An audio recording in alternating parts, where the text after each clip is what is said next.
বিসমিল্লাহির রহমানির রহিম। Welcome back to my another video. প্রিয় শিক্ষার্থী, আজকের ভিডিওটি অষ্টম শ্রেণীর জন্য। সেই অষ্টম শ্রেণীর ইংরেজির ইউনিট 1 এর লেসন 4 সম্পর্কে আজকে আমি আলোচনা করতে যাচ্ছি। এই আলোচনার মধ্যে তুমি এ থেকে শুরু করে এফ পর্যন্ত যে অ্যাক্টিভিটিগুলো রয়েছে সেই অ্যাক্টিভিটিগুলোর বাংলা সহ আলোচনা পাবে এবং এর ভিতরে যে কঠিন কঠিন শব্দগুলো রয়েছে আমি পড়ার মাঝে মাঝেই এই শব্দগুলোর অর্থ এককভাবে জেনে দিব। এই অ্যাক্টিভিটিগুলো কিভাবে অ্যান্সার করলে সবচেয়ে ভালো হয় সে বিষয়েও থাকছে ধারণা। তার আগে বলে নেই, তুমি যদি আমার চ্যানেলে নতুন হয়ে থাকো তাহলে অবশ্যই অ্যাজ এ টিচার হিসেবে একটি রিকোয়েস্ট থাকবে, আমার চ্যানেলটিকে সাবস্ক্রাইব করে দিবে এবং পাশে থাকা বেল আইকনটি বাজিয়ে দিবে। চলো কথা না বাড়িয়ে শুরু করা যাক আজকের লেসনটি। লেসন 4 পার্ট 4 বাংলাদেশি কুইজিন, বাংলাদেশের রান্না পদ্ধতি। কিওয়ার্ড মূল শব্দ। কুইজিন রান্না পদ্ধতি। প্ল্যাটার এক ধরনের খাদ্য বিশেষ। মোলাসিস ঝোলা গুড়। Activity A look at the pictures, ছবিগুলোর দিকে তাকাও অ্যান্ড ডিসকাস ইন পেয়ার্স এবং জোড়ায় আলোচনা করো। Question number 1, what do you see in the pictures, তুমি ছবিগুলোতে কি দেখতে পাচ্ছ? Question number 2, which foods are seen in the pictures, ছবির মধ্যে কোন ধরনের খাবারগুলো তুমি দেখছো? ডু ইউ প্রিপেয়ার, তুমি কি কখনো তৈরি করেছো? Or eat them at home, এবং সেগুলোকে খেয়েছো বাড়িতে। Question number 3, among the food, এই সব খাবারের মধ্যে which one is your favourite, কোনটি তোমার প্রিয়, হয় কেন? B, read the text below, নিচের পাঠ্যটুকু পড়ো and answer the following true false, এবং নিম্নোক্ত দেওয়া সত্য মিথ্যাগুলোর উত্তর দাও। Activity in section C, section সিতে যে কাজটি দেওয়া রয়েছে সেটি। Bangladeshi cuisine is rich and varied with the use of many spices, বাংলাদেশের রান্না পদ্ধতি সমৃদ্ধ এবং বিভিন্ন প্রকার মশলা ব্যবহারের জন্য বৈচিত্র্যময়। We have delicious and appetising food, snack and sweet, আমাদের রয়েছে সুস্বাদু ও রুচিকর খাবার, নাস্তা ও মিষ্টি। ডিলিশিয়াস মানে হচ্ছে সুস্বাদু, অ্যাপিটাইজিং অর্থাৎ হচ্ছে রুচিকর, স্ন্যাক অর্থাৎ নাস্তা।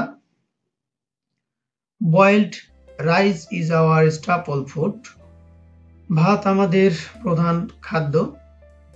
স্টাপল মানে প্রধান। It is serve with a variety of vegetable, এটি বিভিন্ন প্রকার শাকসবজি দিয়ে পরিবেশন করা হয়। কারি তরকারি। ল্যান্টিল স্যুপ মসুরের ডাল। ফিশ অ্যান্ড মিট, মাছ এবং মাংস দিয়ে পরিবেশন করা হয়। Fish is the main source of protein, মাছ হচ্ছে আমিষের প্রধান উৎস। Fish are now cultivate in ponds, এখন মাছ পুকুরে চাষ হচ্ছে। কাল্টিভেট অর্থাৎ চাষ করা। Also we have fresh water fish in the lake and river, জলাশয় এবং নদীতে আমাদের আরও রয়েছে স্বাদু পানির মাছ। More than 40 types of fish are common, 40 প্রকারের মাছ তার মধ্যে পরিচিত। Some of them are carp, রুই, কাতলা, মাগুর, ক্যাটফিশ অর্থাৎ মাগুরকেই ক্যাটফিশ বলা হচ্ছে। চিংড়ি, প্রন অর শ্রিম্প, অর্থাৎ চিংড়িকে বলা হচ্ছে গলদা, বাগদা চিংড়ির কথা। তাদের মধ্যে কার্প, রুই, কাতলা, মাগুর এবং চিংড়ি। Shutki or dried fish are popular, শুটকি অথবা শুকনো মাছ হচ্ছে জনপ্রিয়। Ilsha is very popular among the people of Bangladesh, বাংলাদেশের প্রতিটি মানুষের কাছে ইলশা জনপ্রিয়। Panta ilish is a traditional platter of panta bhat, পান্তা ইলিশ হচ্ছে একটি ঐতিহ্যবাহী খাদ্য। It is steamed rice soaked in water and served with a fried ilsha slice, এটি পানিতে ভিজিয়ে সিদ্ধ ভাত এবং এক টুকরো ভাজা ইলিশ দিয়ে পরিবেশন করা হয়। স্লাইস হচ্ছে টুকরো মাছের ফালি, ফ্রাইড মানে হচ্ছে ভাজি, আর শক মানে ভিজিয়ে রাখা, আর স্টিমড মানে হচ্ছে সিদ্ধকৃত ভাত যেটিকে সিদ্ধ করা হয় তারপরে ভিজিয়ে রাখা হয় পানির মধ্যে, সেটিকে বোঝানো হয়েছে। After together with dried fish, pickles, lentil soup, green Chillies, onion. মাঝে মাঝে শুটকি মাছ, আচার, মসুরের ডালের ঝোল, কাঁচামরিচ এন্ড পেঁয়াজ সহকারে এগুলো পরিবেশন করা হয়। It is a popular dish on the Pohela Boishakh. এটি পহেলা বৈশাখের একটি জনপ্রিয় খাবার। The people of Bangladesh are very fond of sweet. বাংলাদেশের মানুষ মিষ্টির প্রতি খুবই আসক্ত। Almost all Bangladeshi women prepare some traditional sweet. বাংলাদেশের প্রায় সকল মহিলারাই কিছু ঐতিহ্যবাহী মিষ্টি তৈরি করে। পিঠা, a type of sweet made from rice flour, sugar, syrups, molasses and sometimes milk. পিঠা এক ধরনের মিষ্টি যা তৈরি হয় চালের গুঁড়ো, চিনি, রস, ঝোলা গুড় এবং মাঝে মাঝে দুধ দ্বারা তৈরি হয়। is a traditional food loved by the entire population. সমগ্র জাতি দ্বারা এই খাবারটি পছন্দনীয়। During winter, পিঠা উৎসব means pitha festival is organized by different groups of people. শীতকালে বিভিন্ন শ্রেণীর লোক দ্বারা পিঠা উৎসব আয়োজন করা হয়ে থাকে। Sweets are distributed among close relatives when there is good news like birth, wedding, promotion, etc.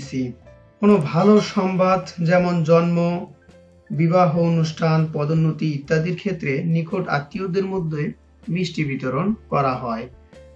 Sweet Bangladesh R mostly milk base. বাংলাদেশের মিষ্টিগুলো দুগ্ধজাত। The common ones are rasgulla, Sandesh, rasmalai, golapjam, kalojam and chamcham. তাদের মধ্যে পরিচিত হচ্ছে রসগোল্লা, সন্দেশ, রসমালাই, গোলাপজাম, কালোজাম এবং chamcham. There are hundreds of different varieties of sweet preparations. মিষ্টি বা মিষ্টান্ন প্রস্তুতের শত শত রকমের নানাবিধ বৈচিত্র্য রয়েছে। ভ্যারাইটিস মানে বিভিন্ন প্রকার। Sweets are therefore an important part of the day-to-day life of Bangladeshi people. দিন দিন মিষ্টি বাংলাদেশের লোকজনদের দৈনন্দিন জীবনে একটি গুরুত্বপূর্ণ অংশ হয়ে উঠছে। Activity C, true or false, সত্য অথবা মিথ্যা। ইফ ফলস, যদি মিথ্যা হয় গিভ দ্য কারেক্ট ইনফরমেশন, তাহলে সঠিক তথ্য দাও। এখানে 5টি ট্রু ফলস রয়েছে। যদি সত্য হয় তাহলে ট্রু লিখতে হবে, মিথ্যা হলে ফলস লিখতে হবে এবং মিথ্যার বিপরীতে তোমাকে সঠিক ইনফরমেশন দিতে হবে। Activity D, read the text in B again. বিতে যে টেক্সটটি দেওয়া রয়েছে অর্থাৎ অনুচ্ছেদটি রয়েছে সেটি আবার পড়ো and answer the following questions, এবং নিম্নোক্ত দেওয়া প্রশ্নগুলোর উত্তর দাও। এখানে 4টি প্রশ্ন দেওয়া রয়েছে, চলো আমরা প্রশ্নগুলো পড়ে দেখি।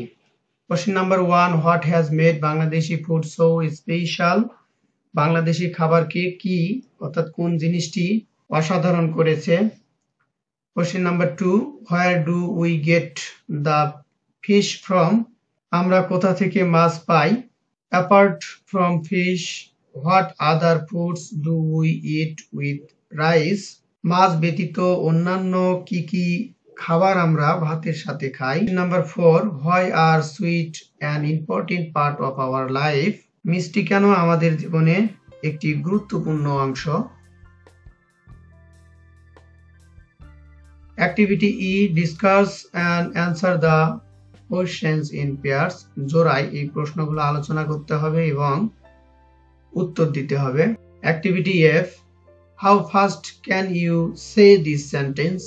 তুমি কত দ্রুত এই সেন্টেন্সটি পড়তে পারো বা বলতে পারো, এটি তুমি প্র্যাকটিস করে নিবে এবং যত দ্রুত উচ্চারণ করতে পারো সেটিকে শিখে নিবে। প্রিয় শিক্ষার্থী, এই ছিল আজকের লেসন 4 সম্পর্কে আলোচনা। পরবর্তীতে কোন লেসন সম্পর্কে তুমি ভিডিও চাও অবশ্যই কমেন্টের মাধ্যমে জানাতে পারো। যদি ভিডিওটি ভালো লেগে থাকে তাহলে একটি লাইক দিবে। Thank you for watching my video.